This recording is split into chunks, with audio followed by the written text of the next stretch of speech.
Right, people, this is a new episode of Velocity Kinetics. Today, we're not doing cars and cooking, even though you can probably hear it all going off in the background. I still can't get used to doing this backwards and one-handed, even though I've had this phone for this long. But anyway, what we're going to be talking about throughout the course of this vlog, I've not decided if we're going to green screen it yet, and if we're going to green screen it, then enjoy that when I cut to it. But we're talking about in many ways, the slightly broken state of F1, and how to fix it, if it can even be fixed. Meantime, I've got turkey and rice stew to cook.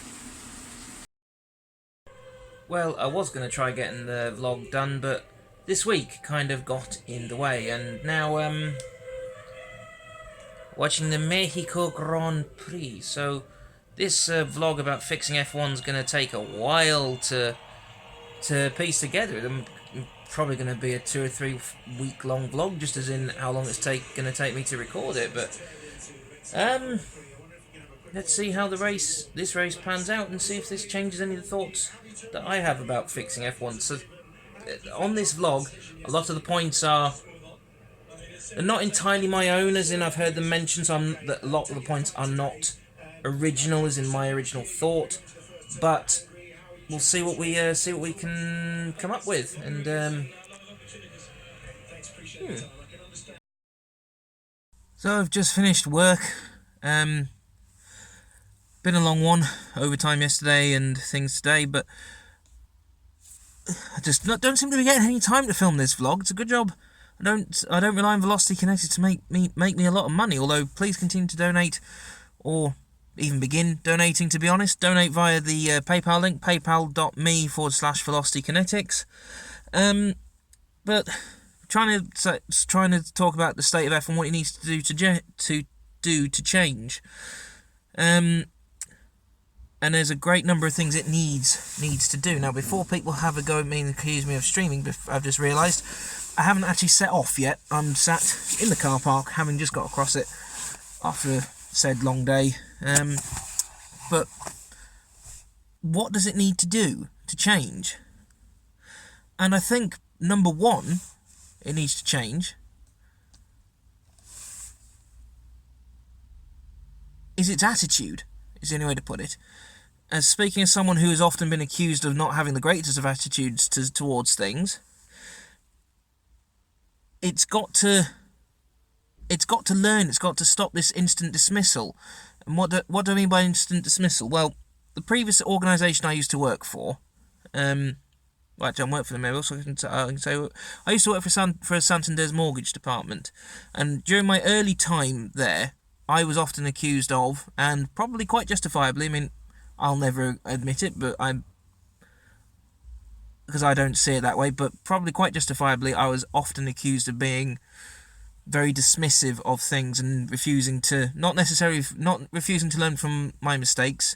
Because one of the ladies who I worked with later, she used to listen to my calls and she always liked it. She's a lovely lady. But as in for process change and the bank developing and things. Now, bits of me are still the same. For instance, towards the end of my time there, I would still call things out when they weren't going right, and call them all sorts of foul language if I felt it needed. But, well, not necessarily the foul language. I guess the point would be implied. But anyway, but by the time I finished, I would listen more. I'd be more constructive about it. I'd learn to criticize it a bit more in the right way. F1 seems to be very dismissive in that sense, as in reverse grid races. Oh, we're not doing that. These new rules. Oh, we're not doing that. How about some engine changes? Oh, we're not doing that. And it's mostly because of the teams. This is not a mentality that F1's going to change overnight. I mean, for me, it took 5-6 years for me to change my approach, and even then it was not fully changed. But as my old manager said before I left, he said, "You've grown as a person since you started." Then I added mostly sideways, which is quite true. But things change, things happen. what it needs to be, and it kind of reminds me kind of what I feel a little bit like in my current role. We've got to do something at the moment where we have to log certain bits of information. I can't really divulge too much, so I don't want to reveal things about work and what I do and things, more because of I just don't want to deal with the chew on if someone gets the wrong end of the stick. But whilst I've criticised what we're doing, I'm still doing it. More because even if I think it's a waste of time, which I do admittedly think it is, and if I think it's more than likely going to fail, I've got to do it, because one, I'm employed by that company, so it's like, all right, well, if you won't do it, someone else will. Bye bye. Much like in F1, F1 should really be a case of, okay, oh, so you don't want to try this? Well, we don't need you in the championship then. Fuck off. So it's not, and I don't mean it just in that protective sense. I mean, as in you've got to do it to know it's not going to work, and you've got to give it your all. Otherwise, you don't know it's not going to work. If you just go, well, it ain't, and then don't do it. I like to have my mind changed if I can, through the right arguments and the right gestures and things. So, in doing what I'm not liking doing at work, should I say, in doing what I'm not liking doing at work, I'm opening my mind up to be changed, because if all the data we're collecting then leads to change and makes things better,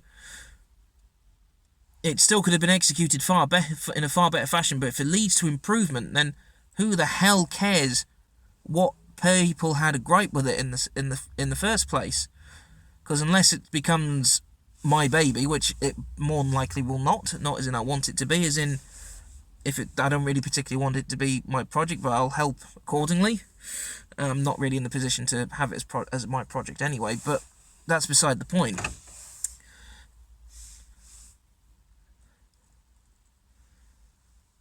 It doesn't matter. Everyone will remember what the improvement was from before to after. No one's going to give a toss about, well, you didn't do this, you didn't do that. Well, I did this, I did that. Who cares? So I think F1 needs to become a bit more accepting and learn to change a bit more. Now, I've been sat in the car park for 5 minutes during this talk, and I actually just... That's just my dash cam starting.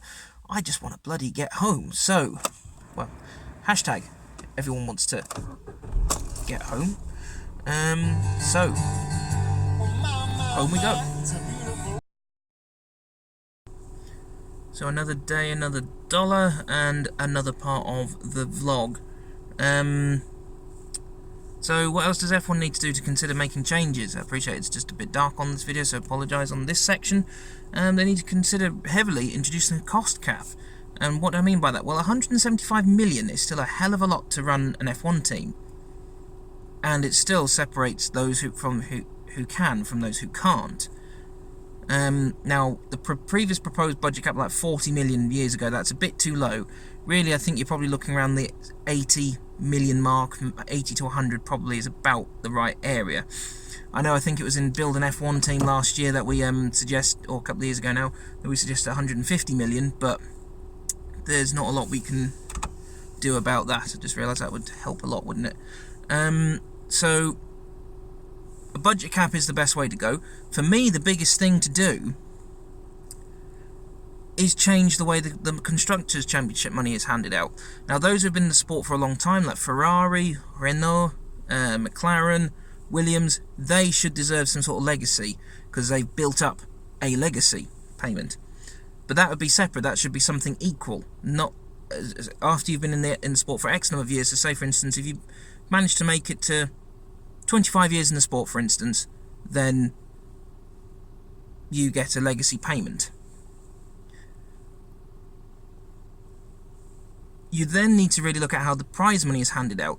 What it should be, it shouldn't be those who did the best get the most. It should either be evenly split, or it needs to be done in reverse championship order. So say, for instance, this year with Williams going to be finishing plumb dead last at the current rate they're going, unless they somehow score like 4-1-2s, which technically possible. Realistically, I mean, I love Williams, but realistically, there's a better chance of me waking up tomorrow and getting a phone call saying you've been made CEO of your company. Crack on. So I'm waiting for my car windscreen to demist, because it's it is. I don't understand why this bad point on the Bellino. For some reason, it just missed up without much prompt. But should look at doing it in reverse championship order. So this year's Williams, plumb dead last, should get what Mercedes are going to be getting. Because if Mercedes have done that with having won, it's like, okay, well, you got to balance the field somehow, and money is a big balancing point. Otherwise, you wouldn't have teams like Williams needing pay drivers all the time. Teams like Sport Pacer Racing Point Formula 1 team needing sponsors, or Renault needing sponsors, even to a point of Toro Rosso needing some extra sponsors to help them along, or consider works deals. So money, the root of all evil, is actually, well, in F1's case, it kind of is the root of all evil. It'll improve the way the sport is run if they can change how it is all paid out. The problem with this, though, is it's going to be met with such fierce opposition that it would be difficult. But I think reverse championship payout, a smaller legacy payment to honour those who've been in the sport for a long time, and a budget cap, because that really is the only way to do it. Because, let's say, comparing Williams to Mercedes, it's all very well to say, for instance, if Williams are getting a discount on the engines, or if Williams do get a discount, even if they're not. So, say, for instance, if you cut the cost of Williams engines, that's still a lot of money for them to find, and it's just not going to happen. And the cost cap will then can be able to look at maybe making more new teams come into the sport, or at least give them something better to operate with, so they can go, okay, we can run consistently at that level.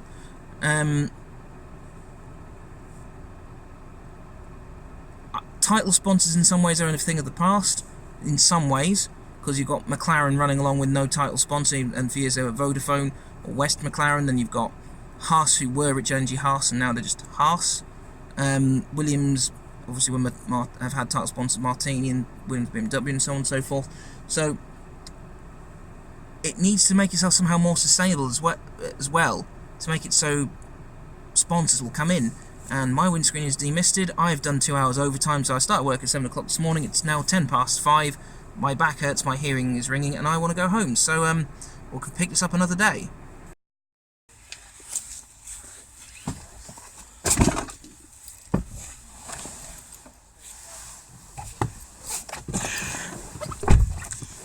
Jesus, I thought that shift would never end.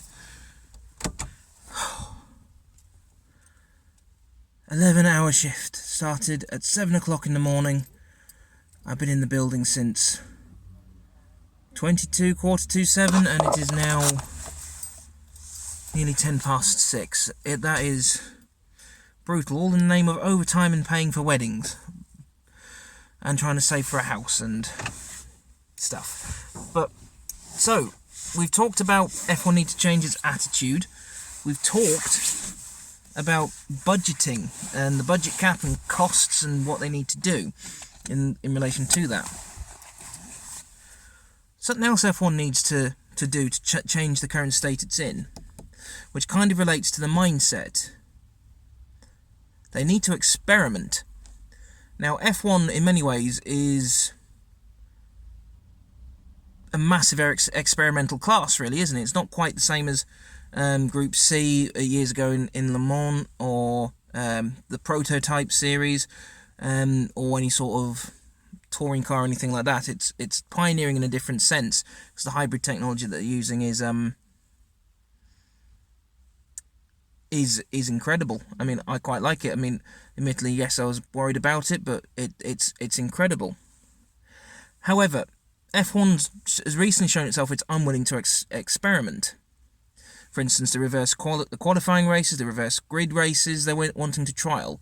The problem is, if you don't trial it, you're never going to know if it works. And if they're writing all off saying that it's a gimmick, then you don't know. I appreciate they had the backfire with the knockout qualifying, but they needed to do it to know it wasn't going to work. So F1 needs to be open to experiment a little more. Don't get me wrong, there are things they need to simulate, and then maybe simulate it a bit more. it comes back to that saying of Sherlock Holmes said. I'm sure it was him originally. Certainly, it was echoed in Elementary, and it was echoed in the film, Robert Downey Jr. film. So it must have been something written in the Arthur Conan Doyle books. But it's data, data, data. I cannot make bricks without clay. And that's what it is. F1 seems... It's weird what F1's like, because it's like, we need to do this, we need to do that. Okay, let's try this. No. Come back to that point we raised within changing the mindset. Now, some people might say, well, you're kind of repeating what you said with the mindset thing, and I'm not exactly. What I mean by changing the mindset thing is it's got to start looking more visionary and change its old and addled ways. Experimenting means if there's something they can do to change the sport, then maybe they should try it. Even if it's, say, for instance, well, we think this exhaust might be make more noise and be more fuel efficient. Right, trial it for a race. Like, oh, okay, well, actually, we think the setup on these two cars might create more overtaking. All right, fine. We'll see what happens. Or someone thinks, right, well, we think we've cracked the perfect design for overtaking. All right, do you mind starting at the back to prove it? Or even if it's just a case of F1 having to... So I keep looking ahead as if I'm driving. I'm not. My car engine isn't even on. It's got to even be willing to say, look, okay, we need 3 teams which we will pay for to come to this track and test at this time to see if this concept will work. Now, I appreciate it relies on drivers being available, but the drivers are contracted to do driving. So, if Mercedes needed Bottas and Russell from Williams in a Williams and K-Mag from Haas in a Haas to trial, like, we want to see how a new start system would work. Excellent. Okay, rather than wait for testing, but we'll see what happens. Oh, that's just gone off because it's going to run the battery down. But this is the end of part 1, I think, for this video, because I'm not getting a lot of time to film it in the way I want. But I think I want to go home. I'm tired and I want to go to bed, and I want to see my fiance before it gets insanely late. Yeah, I think that'll set it. So, thank you. See you later. Drive safe.